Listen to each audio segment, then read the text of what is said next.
আচলতে কি জানো, মই চবৰে দুখ বুজি পাওঁ, কিন্তু মোৰ দুখে কোনেও নুবুজেও। আপোন বুলি ক'লে মাথো তয়ে আছিলি কাষত, এতিয়া তও হেৰাই যাবি।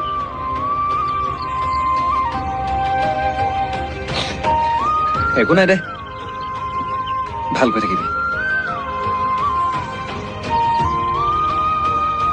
তই দিয়া প্ৰতিশ্ৰুতিবোৰকে অৰি এনেকৈ জীয়াই থাকিম।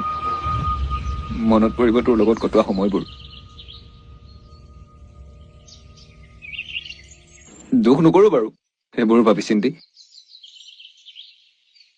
মাথো এটা কথা ভাবিয়ে দুখ লাগিব যে যিজনী ছোৱালীক হেৰুৱাৰ ভয়ত কান্দিছিলো, আজি তাই হেৰাই গ'ল।